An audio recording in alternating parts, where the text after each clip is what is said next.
आ, एक साल पहले 23 मार्च 2023 का वो दिन था।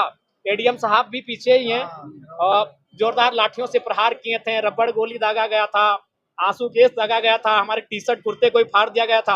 आज एडीएम साहब सलामी दे रहे हैं। ये लोकतंत्र की सुंदर तस्वीर है। देश के किसानों, एक नजर रखना खेत खलिहान पे और दूसरी नजर रखना लाल किला के मचान पे। का केंद्र होता है मस्जिद, चर्च, गुरुद्वारा, गिरजाघर आस्था के केंद्र होते हैं। सदन लाखों करोड़ों किसानों युवाओं की आस्था का केंद्र है। लाचार बेबस मजलूम लोग इस सदन की और इस दृष्टि से देखते हैं कि वहाँ जब कोई नियम बनेगा तो मेरे लिए सुरक्षा कवच बनने का कार्य होगा। तो इसीलिए मेरा मानना है, ये मेरे विचार है, ये हो सके बाकी अन्य लोगों के भी विचार हो सकते हैं। और इस देश के 5वें प्रधानमंत्री चौधरी चरण सिंह का भी एक कथन था कि देश के किसानों, एक नजर रखना खेत खलिहान पे और दूसरी नजर रखना लाल किला के मचान पे। लाल किला के मचान का अर्थ है हाउस से, चाहे वो पार्लियामेंट का हाउस हो या असेंबली का हाउस हो। और हम जब भी, चूंकि हम किसान पुत्र हैं, और जब भी हम लोग खेतों में प्रवेश करते हैं, जब भी अपने खरिहान में प्रवेश करते हैं, तो हम अपने जूते चप्पल को बाहर रख के वहाँ खेती का कार्य करते हैं।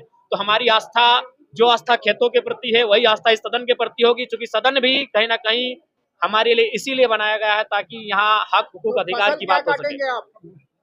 जी, फसल तो उन्नति का होगा, फसल नए झारखंड का होगा, फसल स्थानीय नीति का होगा, फसल युवाओं के रोजगार का होगा।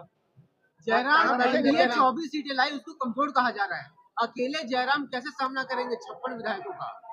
देखिए, मेरा मानना है कि एक रहें चाहे 100 रहें, आपकी संख्या मायने नहीं रखती है, आपके विचार मायने रखते हैं।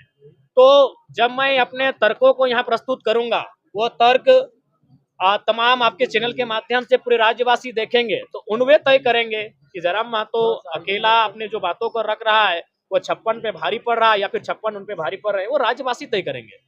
आपके अलावा 80 विधायकों में बेहतर कौन लगता है आपको? देखिए, अभी ये मेरा पहला दिन है। जब मैं उनके साथ बैठूंगा, मिलूंगा, उनके व्यवहार का आकलन करूंगा, उसके बाद इस निष्कर्ष पे मैं पहुंचकर बात करूंगा। देखिए, विशेष एक्सपीरियंस नहीं रहा, विशेष क्या रहेगा। हम लोग तो मान के चलिए एक आदत सी हो गई है जनता के लिए लड़ना, संघर्ष करना। हाँ, ये चीज रहा कि यही विधानसभा है और यही दीदी है जो एक साल पहले 23 मार्च 2023 का वो दिन था। एडीएम साहब भी पीछे ही हैं और जोरदार लाठियों से प्रहार किए थे, रबड़ गोली दागा गया था, आंसू गैस दागा गया था, हमारे टी शर्ट कुर्ते कोई फाड़ दिया गया था। आज एडीएम साहब सलामी दे रहे हैं। ये लोकतंत्र की सुंदर तस्वीर है। चलिए, हम तो बिना सीट के लड़ रहे थे, हम तो सड़क में लड़ रहे थे, हम तो सड़क के बाहर भी लड़ रहे थे, तो एक सीट से हम लड़ रहे हैं। मुद्दों की आवाज जो बार बार करते रहे, सिद्धांत पर लड़ते हैं, क्या सिद्धांत पर चलने के लिए सत्ता जरूरी नहीं?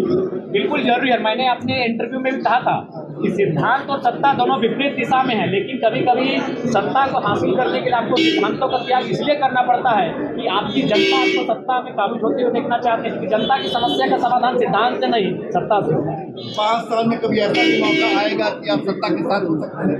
देखिए, ये तो सरकार की कार्यशैली पर निर्भर करता है और हमारी जनता, जो 12 लाख जनता और उसके बाद जो झारखंड की जनता है, उनके प्रति जो सरकार का रवैया रहेगा, उस रवैये पर निर्भर करता है।